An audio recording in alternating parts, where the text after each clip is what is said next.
Quando falamos em psicoterapia no campo da psicanálise, é fundamental situar esse termo com precisão conceitual. Freud nunca utilizou a palavra psicoterapia de maneira indiferenciada. Desde os primeiros textos técnicos, especialmente nos estudos sobre a histeria e posteriormente em sobre psicoterapia, ele faz questão de marcar que a psicanálise se insere no campo terapêutico, mas o faz a partir de um método próprio, de uma teoria específica do sofrimento e de uma ética particular da escuta. A psicoterapia ocupa hoje um lugar central na área da saúde mental, justamente porque leva em consideração dimensões que ultrapassam o plano estritamente orgânico. Freud foi um dos primeiros a sustentar, de modo sistemático, que o sofrimento humano não pode ser compreendido apenas a partir do corpo biológico. Em textos como O Inconsciente e Inibição, Sintoma e Angústia, e demonstra que os sintomas são formações de compromisso entre exigências pulsionais, defesas do eu e imposições da realidade. Isso implica reconhecer que o sofrimento se expressa tanto no corpo quanto na vida psíquica e relacional. Quando pensamos a psicoterapia psicanalítica, pensamos em um espaço privilegiado de acompanhamento dos processos subjetivos ao longo do tempo. Freud insiste repetidamente que não há, na psicanálise, um prazo pré-determinado para o tratamento.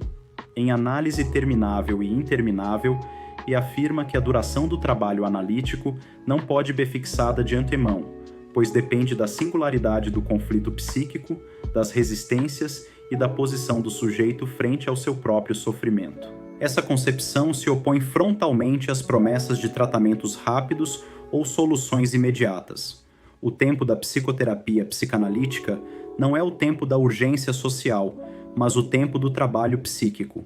Por isso, o tratamento se constrói em comum acordo entre analista e analisando, levando em conta a necessidade clínica, as condições subjetivas do sujeito e o manejo técnico do analista.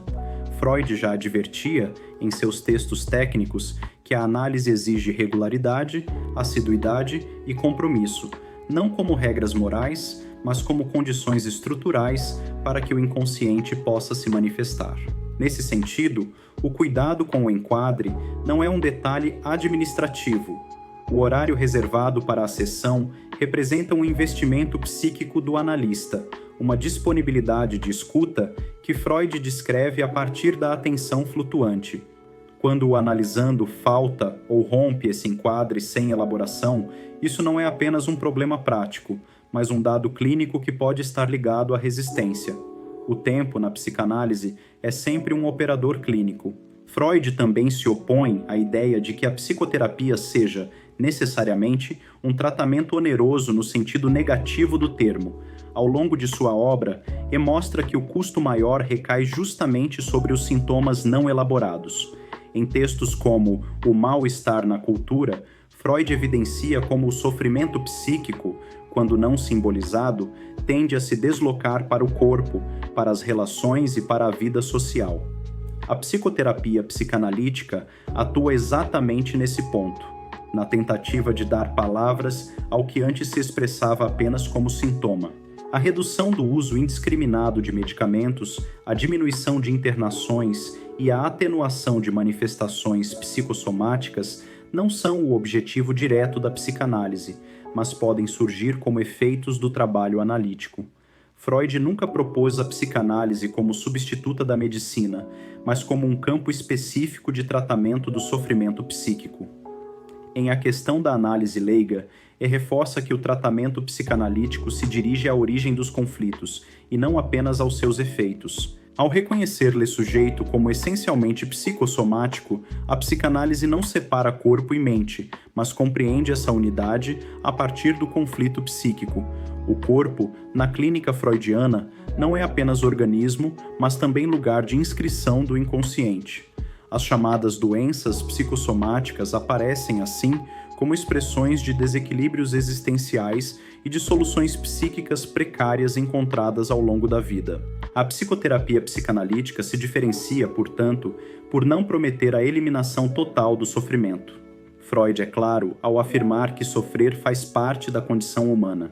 O que o tratamento possibilita é uma transformação na relação do sujeito com esse sofrimento, permitindo que deixe de ser dominado por sintomas repetitivos e passe a se implicar em sua própria história.